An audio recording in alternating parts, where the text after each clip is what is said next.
Raining hard today. The visibility has actually cleared up a little bit since we've been here, but it's really puddled up a lot since we've been here. The rain has just been coming down.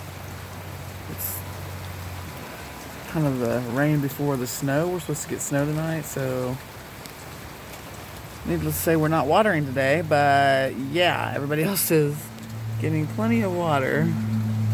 Dogs are out there. We just fed them.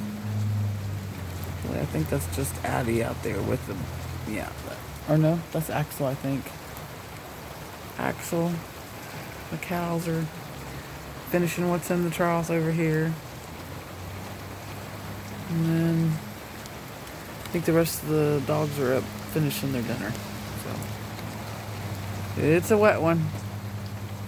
Hope we don't get a ton of snow, but we're supposed to be getting snow.